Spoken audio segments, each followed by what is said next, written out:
Good morning, everybody. My name's Justin Wilson. I'm the Congregational Life Coordinator here at First Universalist, and it's my pleasure to welcome you here this morning. If you are here for the first time this morning, we especially welcome you, and we hope you'll stick around after the service for coffee hour so we can connect with you further. We also have some other events happening today, a book club, the Side with Love social justice campaign, so definitely stick around for that. There's also a visitor's form in the back of your order of service that if you'd like to get to know us more, we'd like to get to know you more, that you can fill out, and we can reach out to you beyond what we can offer here today. There's also a QR code, and if you're joining us online, there is a link in the chat that you can fill out the same information there. If you're looking to be part of our welcoming ministry, we've got a number of opportunities for you. You can see MJ Curry for coffee hour and be part of putting on that welcome. We also have our greeters and ushers, so you can see Shirley in the back there, or Grant when he returns next week. We were planning to have a special guest here today, the operatic baritone Joshua Conyers, faculty from the Eastman School of Music, to join us on behalf of the Finger Lakes Opera this morning. Unfortunately, Josh is ill today, so we'll have to welcome him back another time, but thankfully Brock is here on the piano, and the updated music selections will be on the screens. Today's service is a question box sermon. So you should have seen little pieces of paper when you came in this morning. If you didn't get a chance to grab one of those, maybe grab one during our greeting time. Fill one of those out and pop it in the little basket up here. We'd love to field your questions about Unitarian Universalism, theology, and our faith, and get to answer some of those today. Before we take that time to greet each other, we want to take a moment to greet our online worshiping community. So if we want to stand up and offer a wave back to the camera near the Progress Pride flag there, we certainly appreciate them joining us.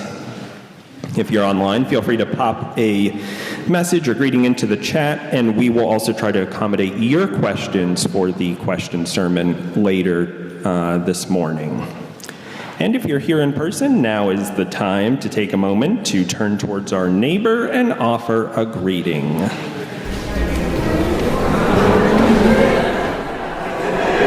All right, dear ones. All right.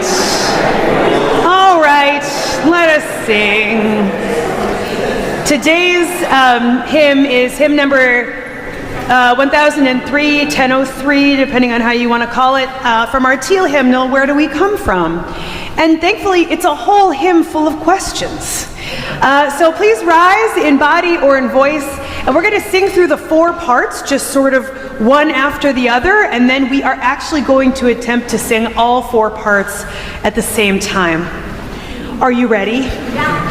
Fantastic. So the first part, part one, where do we come from? What are we? Where are we going? Where do we come from? What are we?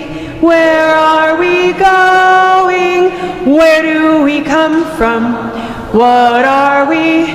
Where are we going? Part two. Where do we come from? Where do we come from? One more time. Where do we come from? Part three, which always has a little sparkle. Mystery, mystery. Life is a riddle and a mystery.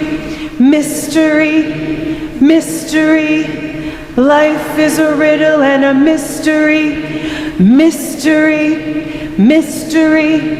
Life is a riddle and a mystery. Part four. Where do we come from? Where are we going? Where do we come from? Where are we going? Where do we come from? going? So, we're going to start with part 3 because I told Brock we were going to start with part 1 and I wanted to throw something else in there. Sorry, Brock. So we'll start with the one that's actually sentences, and then we'll go to the questions. Sounds good? So we'll all start together, and then you can sort of take on a different part, or you can stay right there, because sometimes it's so much easier to stay right where we begin. So the one with a little sparkle. Mystery, mystery, life is a riddle and a mystery. Mystery, mystery, life is a riddle and a mystery. Where do we come from? Where are we going? Where do we come from?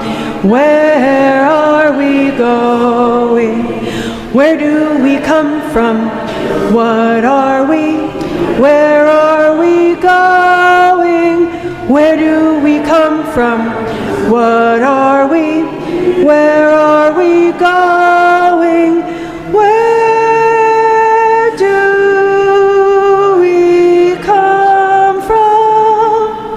Where do we come from? Mystery, mystery, life is a riddle and a mystery.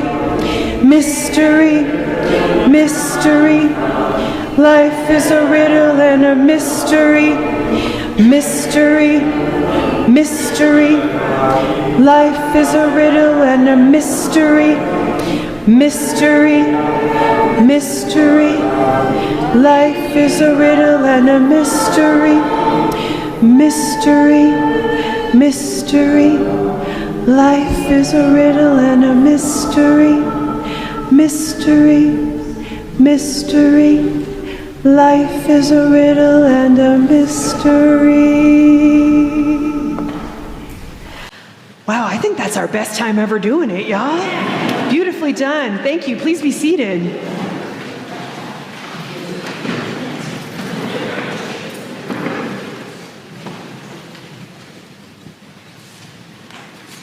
Good morning. A favorite quote of mine comes from Unitarian Universalist Minister Emeritus David Bumbra. It's a quote that was part of Dave and my outdoor wedding service in 1995, and an appropriate one this morning as we continue our farewell to our longtime friend and minister, Reverend Lane-Mairead Campbell, who has taught us the meaning of these words at such a deep level. We are dedicated to the proposition that beneath all our differences, behind all our diversity, there is a unity that makes us one and that binds us forever together, in spite of time and death and the space between the stars. We pause in silent witness to that unity. This morning, as we participate in a Q&A with Lane-Mairead, we can again enjoy knowing that unity and integrity that has been a part of their leadership these past 7 years. We have been blessed to move forward as a congregation to open our hearts and minds and souls to truths and realities we might never have been a part of until we encountered Reverend Lane-Mairead. They have led us gently and willingly to boundaries of the differences and the deep discovery that unity makes each one of us and binds us together and will hold us close as we move forward toward their departure. Last week, as one looked around before our annual meeting, the plentiful attendance and the joy that filled this sanctuary was contagious. It is that reality we have come to know and enjoy, and it is that truth for which we are grateful. A unity that binds us together in spite of time and death and the space between the stars. Let us go forward this morning in that unity. As Kari comes forward to light our chalice at First Universalist, and you light your chalices at home, Please join us in our chalice lighting words spoken in unison. May we be a people of welcome, here to grow in heart and mind and spirit. And may we reach out to serve our community. Please rise in body or in spirit for our affirmation of faith, followed by our sung offering. Love is the doctrine of this church. The quest for truth is its sacrament, and service is its prayer. To dwell together in peace, to seek knowledge in freedom, to serve humanity in fellowship, to the end that all souls shall grow into harmony with the source and meaning of life. Thus do we covenant with each other and with all. What we need is here. What we need is here.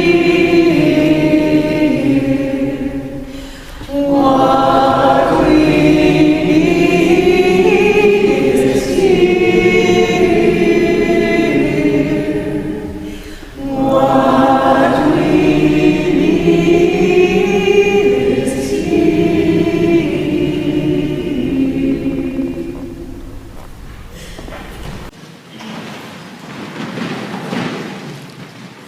As we enter the graduation season, gifts of money are often an acceptable way to acknowledge the hard work and the achievements of the graduate. So too, as we approach the church year-end, gifts of money are more than an acceptable way to acknowledge the hard work and the achievement of our church staff. Our gifts needn't be wrapped, and a card doesn't need to accompany them, but oh, how appreciated they are. No matter how big or how small, your donation says, I care and am paying attention, and thank you. Sometimes money does talk. Please place your offering in the offering basket or give online by scanning the QR code on the back of your order of service. This is also a great time to place visitors' forms in the offering basket. For folks online, please click in the chat the link to give to the First Universalist Church. Thank you for your generosity. This morning's offering will now be gratefully received.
I first heard about today's story from the Lord Baker, who brought me a copy for our church library.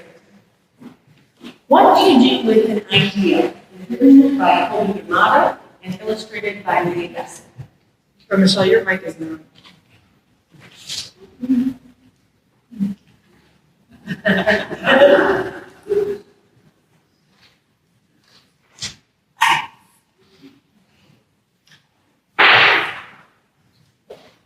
Still a hand. Yeah, Oliver's got it. Shout out to Oliver for always just having the in the moment impromptu response. Thank you, Oliver. You're the very best. Today's story is What Do You Do with an Idea? Written by Kobe Yamada and illustrated by May Besson. One day I had an idea. Where did it come from? Why is it here, I wondered. What do you do with an idea? At first, I didn't think much of it. It seemed kind of strange and fragile. I didn't know what to do with it, so I just walked away from it. I acted like it didn't belong to me. But it followed me. I worried what others would think. What would people say about my idea? So I kept it to myself. I hid it away and I didn't talk about it. I tried to act like everything was the same before like it was before it showed up.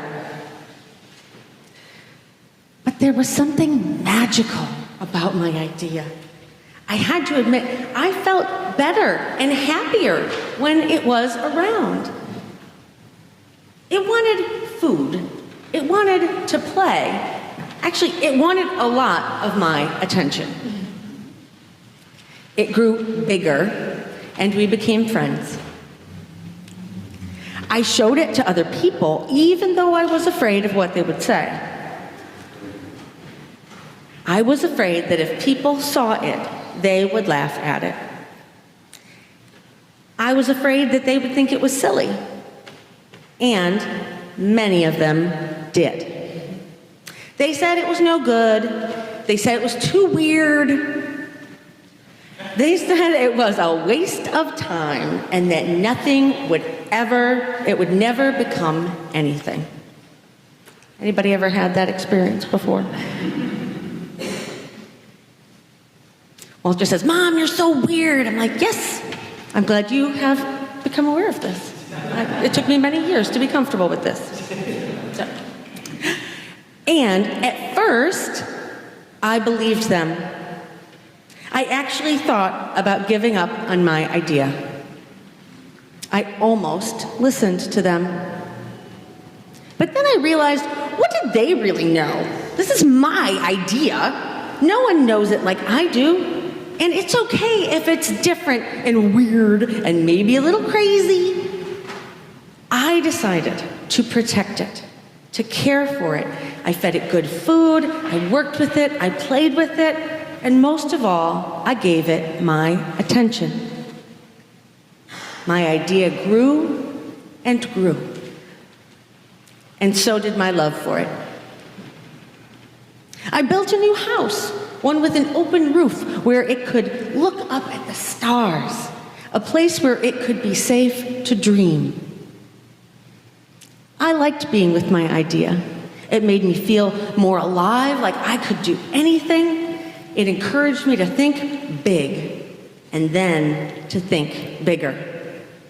It shared its secrets with me. It showed me how to walk on my hands, because it said, it's good to have the ability to see things differently. I couldn't imagine my life without it. I love how in the pictures you'll notice they get more and more color as the child gives more of their attention to the idea. Then one day, something, splash of color everywhere. Something amazing happened. My idea changed right before my very eyes. It spread its wings, it took flight, it burst into the sky. I don't know how to describe it, but it went from being here to being everywhere. It wasn't just a part of me anymore. It was now a part of everything. And then I realized what you do with an idea. You change the world. Thank you. Today, being our second Sunday of the month, is our food-in gathering. You'll notice we only have one basket here because one of them is already full in the volunteer office. So thank you. And at this time, if you have food with you that you could use help collecting, I don't know if some of our young or more able-bodied folk or ushers can help bring it up. And also, we have a box here if you would prefer to donate funds to the food cupboard.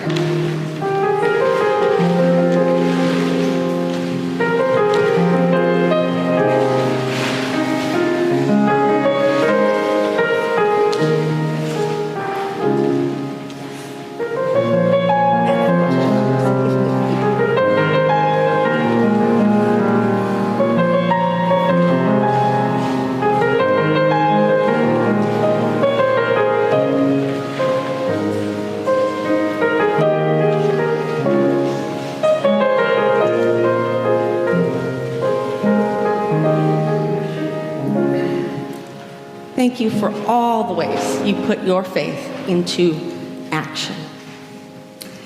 Please join me in singing our doxology.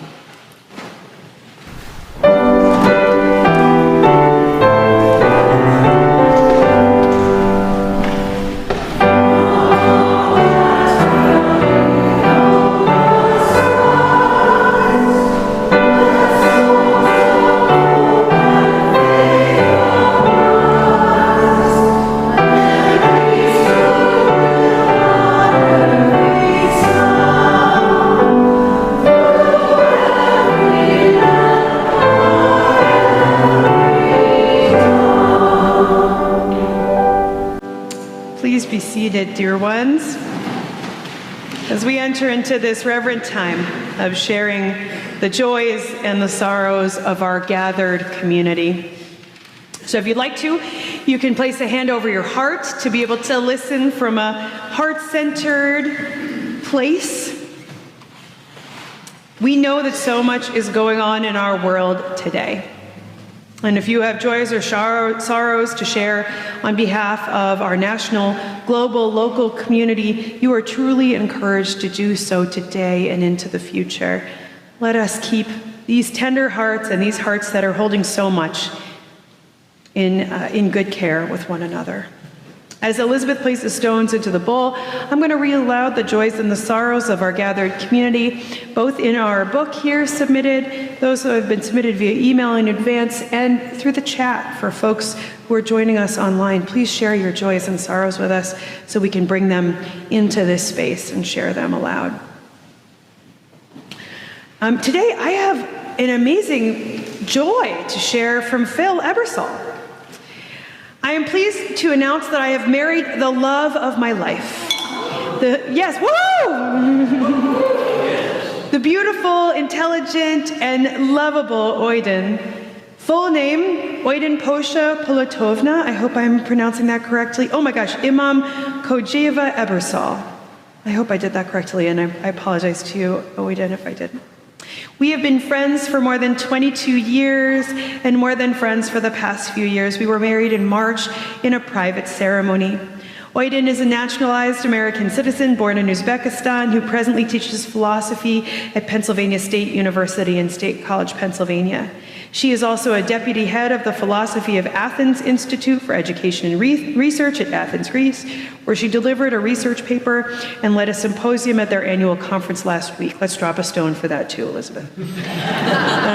We come from different backgrounds, but are united by shared values and by love. She brings great and unexpected joy into my life, joy for which I feel great gratitude. Oh, Phil, thank you so much for sharing this good news with us.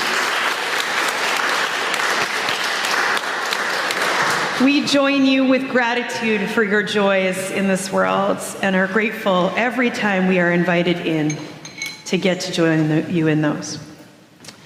So we have two joys this morning from Kitty. The first joy is being present at Ann Rhodey's sister Eileen's celebration of life. Absolutely beautiful music and filled with love. And being able to experience Good Night and Good Luck live from Broadway, a triumph for George Clooney. Wow, you were in the same room as George Clooney, Kitty, get it? He's one of my husbands. It's one of Kitty's husbands. We're not announcing that this morning. All right, Shirley Malone shares sort of a sorrow and a joy at the same time, which we know so much of our life is full of both, right?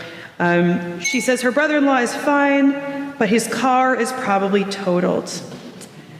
He was hit yesterday by a car running a light. So Shirley, we are holding your brother-in-law in deep care and grateful he is fine, or at least, relatively all right. We share a joy for Dick and Joyce Gilbert that their son Douglas married Diane Moore last Sunday in Naples, and that Dick performed the wedding ceremony. 'Tis the season, y'all. You love to see it. We also share a joy from Ann Rhodey, whose family extends profound gratitude to this church for helping us to celebrate the life of Eileen Musson. And I want to, drop a stone in the bowl of gratitude for everyone who showed up for 2 memorial services yesterday, back to back. We have, I always feel so proud of us on those days when we can be really of service and provide those celebrations for folks in our community. All right, so today Susan Reedy shares she's happy to be able to rejoin the world. And we are so grateful too. Glad you're healing up, Susan. That's good news. Oh my gosh. Pat Stott shares that Kathy Grizzly, a longtime member, died on May 25th. I had no idea that Kathy had died. Thank you so much, Pat, for bringing that in. Oh. And yes, Bridget shares a sorrow to hear about that. Jamie Trussell shares a joy. The Romello's birthday was yesterday. So happy birthday, Romello.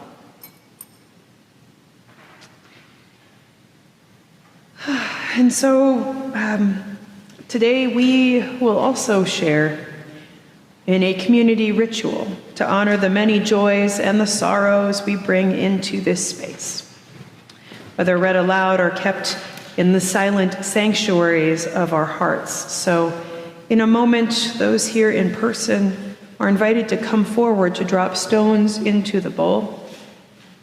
And if you need to remain seated, just please raise your hand and Elizabeth will come to you with a bowl to drop stones in. If you're joining us online, please use your reactions button to indicate a heart or place a heart in the chat. Let us join in this collective ritual together of honoring the many joys and sorrows present in this space.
joys and our sorrows commingled in these waters. Let the waters, let this community hold it all. May all be held in the heart of love. So, dear ones, I want to just invite you into a time of meditation together as we hold one another in the heart of love. We're going to enter into a time to do a loving kindness meditation together here. So if it's helpful to you to close your eyes, soften your gaze, bless you, to just bring attention to your breathing. Doesn't need to be anything different, anything special. Just pay attention to your in-breath and your out-breath.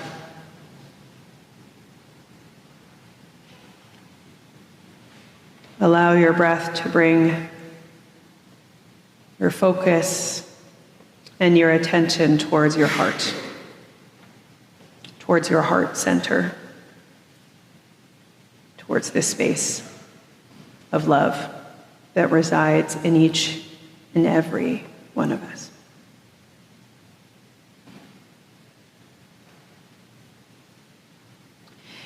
As you travel within to that heart center,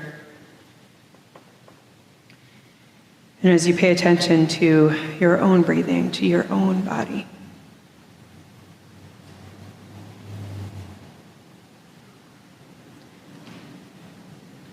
let these be the words that surround your heart, that surround your breath.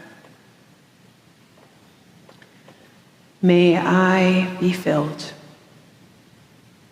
with loving kindness. May I be well.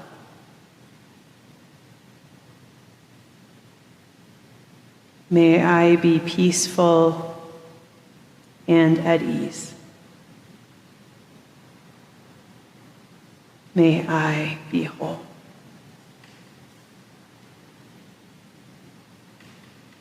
Just continue breathing.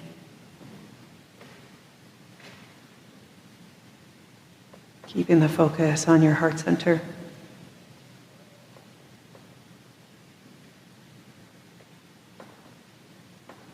Now, as you pay attention here, there may be someone whom you care about, whom you were holding concern for, perhaps a person you thought about as you were dropping a stone into water, or someone that's just been on your heart and mind this week. Hold them in your mind's eye, in your heart's eye. And let this be the words that surround them, the thoughts, the intentions that surround them in your own heart. May you be filled with loving kindness. May you be well. May you be peaceful and at ease. May you be whole.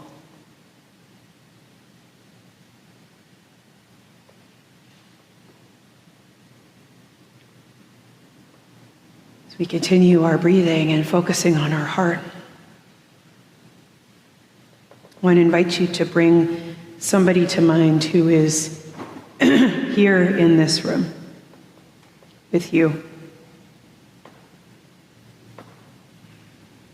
Could be someone you know, doesn't have to be someone you know.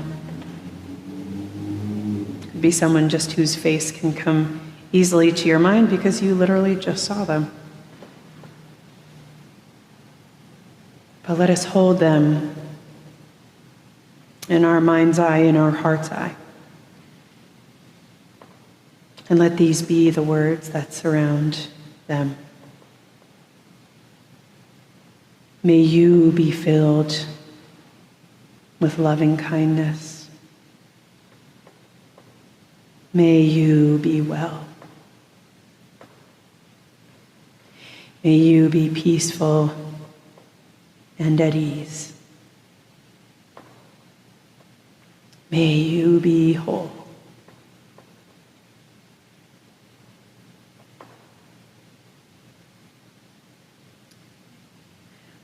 From the one person in this room, we expand our hearts. We expand our hearts throughout this entire community, to the very edges of this sanctuary, to this whole church community. We expand our hearts even further through our streets of Rochester, through the surrounding neighborhoods and towns. We expand our hearts to Monroe County, to our state, to our country. And we allow our hearts to expand even further to our world, to all living beings, all creatures, all plant life, all that is sustained here on this beautiful earth.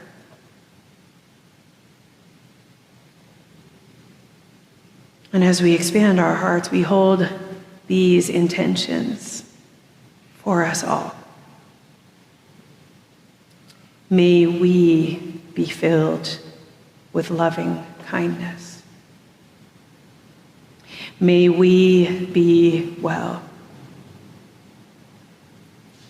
May we be peaceful and at ease.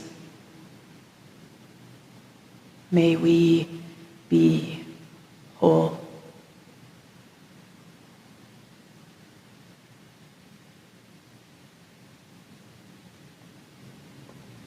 Let us hold that larger we. Let us hold that sense of abundant and rich community as we join in some silence together.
Out of the depths of our personal meditations, and in gratitude for the gift of this meditation from the Buddhist tradition,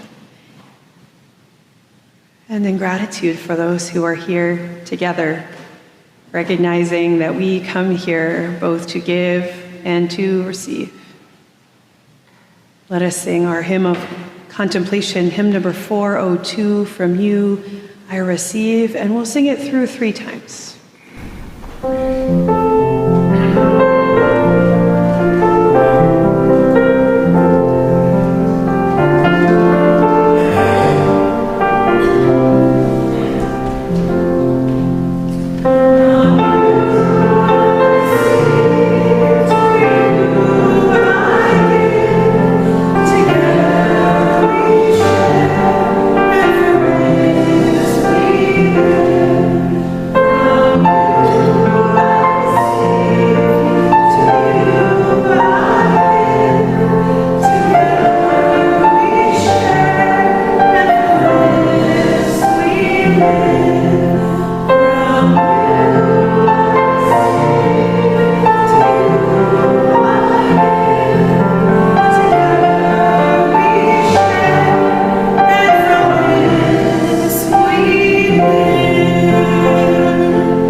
Well, my dears, I thought perhaps on my second to last Sunday with you all that it would be a fun exercise to see what kinds of questions we could come up with. And I don't know, I have this little jaunty basket. Thought it'd be kind of fun to pick some pieces out of. I'm not looking at my phone to check a text message. I'm setting a timer.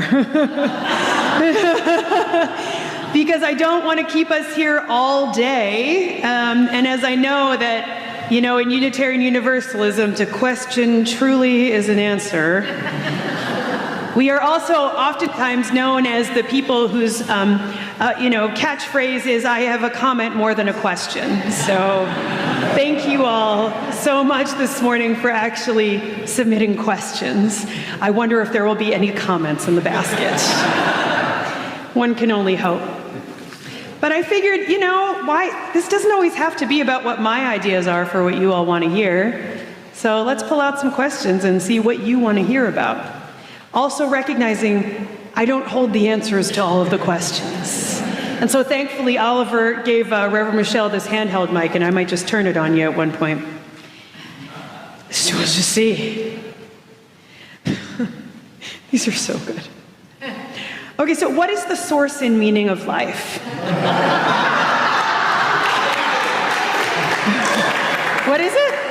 42. Lee says 42. Lee gets the golden ticket today, right? I mean, what I love about Unitarian Universalism is we don't have one pat answer to that question, right? If I had to give, a more all-encompassing answer, to me, the meaning of life is to love. And that's informed by my commitment, and I think our shared commitment to universalism. That it's, our ancestors believed in a God that loved so much. And, for us, that might not be the theology that you hold on to, though I do believe that if you are in this space and you have a higher power and they are not really a loving force, it may be a hard time to find a theological home in Universalism or Unitarian Universalism. But I do believe that we are here to love one another. We are here to love this world.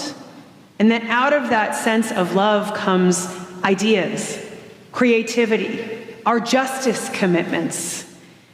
Out of that love comes the bounds that hold humanity together.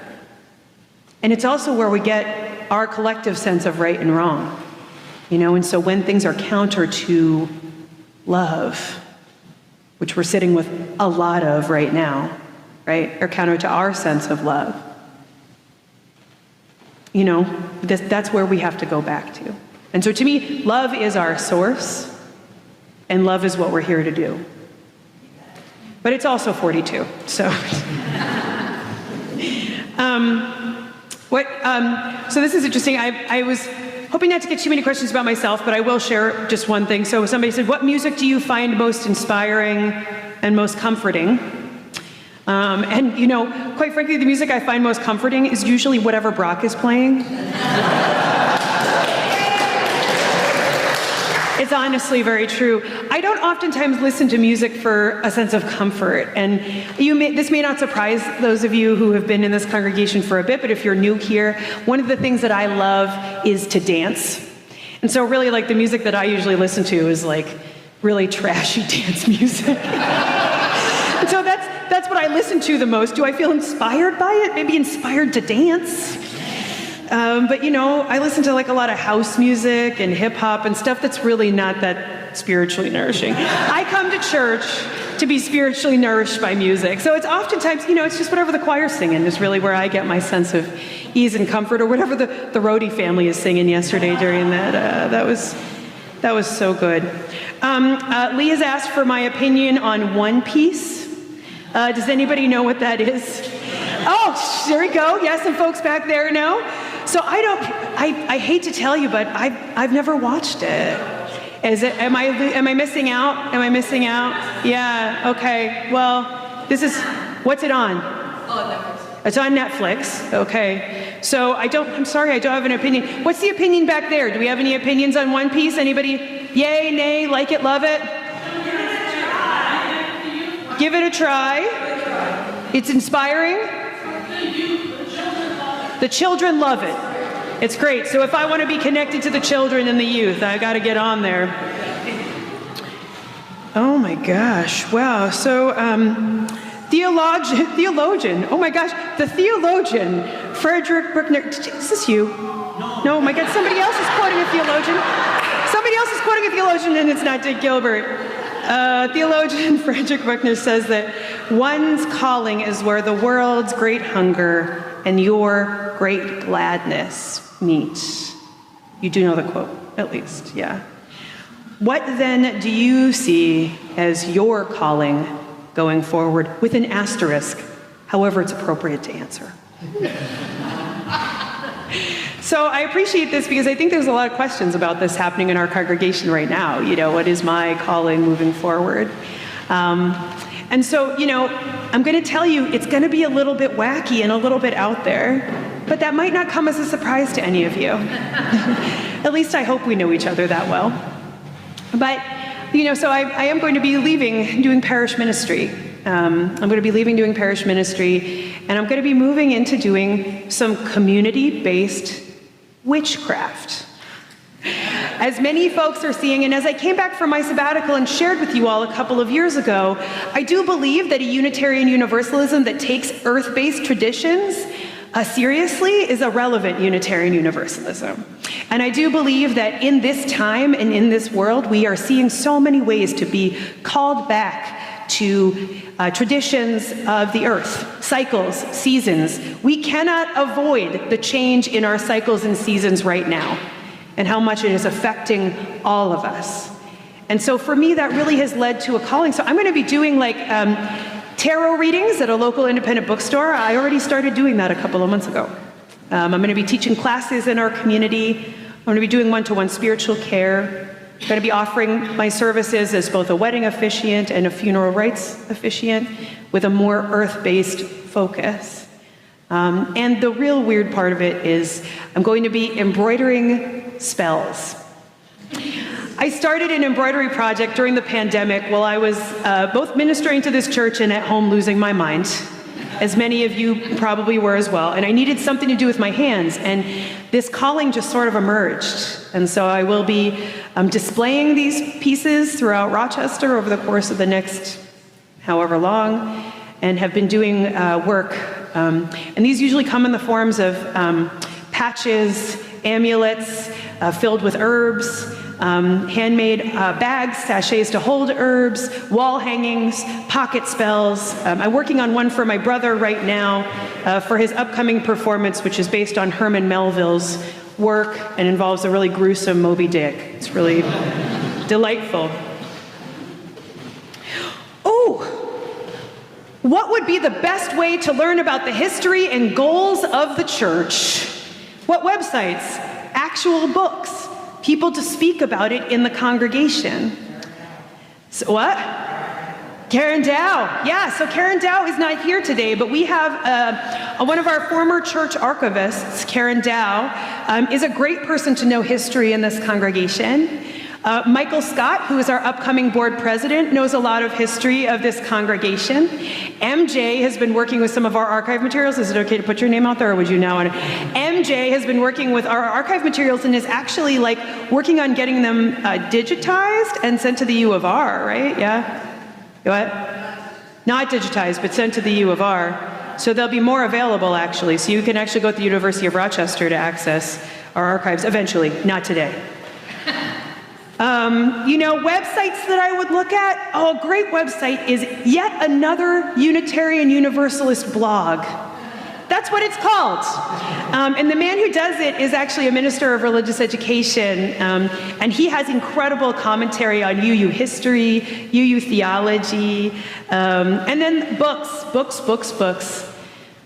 Yeah, Heather, what's your idea? Keith Stott's The Beautiful Necessity. Yes, Keith Stott.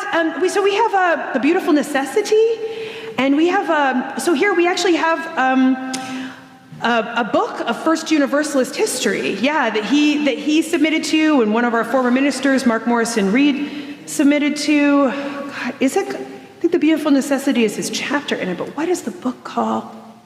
Shoot. We'll display it after the service. I know what it is. I've seen it. I have it in my office. I've held it in my hands. And then I would also, if I were going to ask, what? Reaching for the Infinite. We did it together. Yeah. I would take a look at that for our church history. Also, these back boxes have a little bit of information in them. And really, if you want to learn about the goals of this church, turn to your neighbor and find out what they know about the goals of this church, or also turn to your board and find out what they know. All right, let's take a look here. Oh yeah, Dick, I'm so sorry. Dick Gilbert, of course, would know a ton about the history. And also Dick and Joyce both hold a lot of Universalist history between the two of you here in this area. How can we love the president? So, here's my answer, and this is maybe not the most popular answer, but I leave loving our president to the divine. I'm not perfect.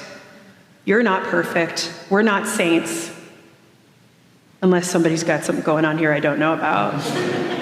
And so, I would say, I think, how do we love the president? We do see the president as another person. But we all, I think it's easier for me to point to his imperfections and how much they're hurting me than sometimes it is to point to my neighbor's imperfections and how much they're hurting me. And also, I do really leave it to the divine. I'm not called to love the president. So, what was the most moving moment in the pulpit in your time here? It's really hard. That's a really hard thing to answer.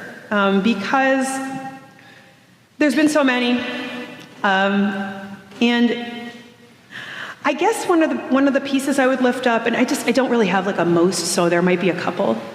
What's our time like? But one of the most moving times that I was able to share with you all here was when we got together under one big tent over at First Unitarian as two different congregations following the pandemic. Some of you who haven't been here during that time, we did not meet for a year and a half in person. And when we were finally able to, we met outside, masked, under a tent, in a parking lot. And it was so good to get to see you in person. Oh, shoot. It was so good to get to see you in person. It was so good to get to be together that time. And then when we were our first Sunday back here, it just was, I wasn't in my pajamas. You weren't in your pajamas unless you were joining us online. And if you were, good for you. But it was so good to be together. I had been preaching in here at this pulpit by myself for a year, just sitting in here at this pulpit with this empty room. And to finally have you back here and have us all together, those are probably the most moving moments for me in the pulpit. But it's hard. Every memorial service, you know, the memorial service that we got to do for Terry Brayman, that was really beautiful. All right, and then, gosh, it's so hard. How do we do this? How do we talk about this? You know what I mean? Jeez. All right, one last one, and then we'll end. How did you get into Unitarian Universalism? I'm interested in what your answers are, or how you got into Unitarian Universalism, and I want to invite you after this service. I'm not going to do a turn to your neighbor moment. I saw a little, but please turn to a neighbor and share with them how you got here, because it's a good way to find out how other people have gotten here. I am rare. I got into Unitarian Universalism by birth. I was dedicated here, named here, and yet, as you all know, because you have had to make this choice too, I had to choose to be here again and again and again and again. And I've had to choose to be here, I've had to choose to be in Unitarian Universalism in times as the only young person in the room. I've had to choose to be in Unitarian Universalism sometimes as the only queer person in the room that I know about. And I've had to choose to be in Unitarian Universalism through theological discernment, through all kinds of places. And I've just made the decision again and again and again to stay. And I want to be clear that when I leave here next week, and at the end of June really, but next week, I'm not leaving Unitarian Universalism, because I really can't. And I can't really leave behind my act of ordination, because I was ordained by a body who believed in me, a body of people who believed in me and who I believe in.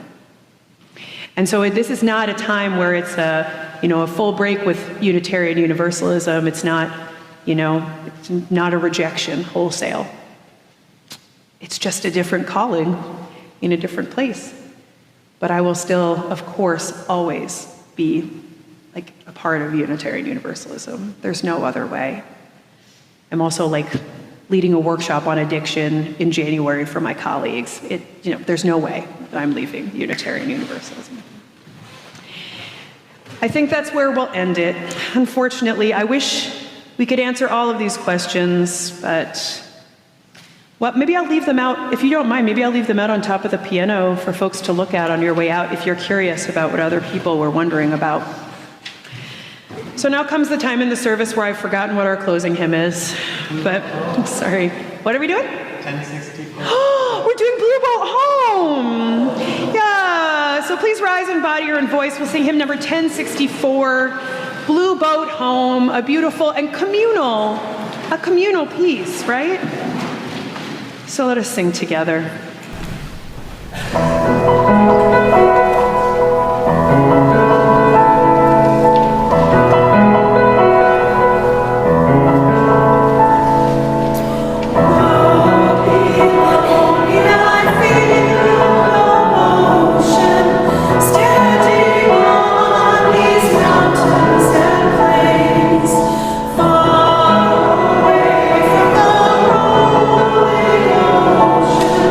Still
Oh, beloveds.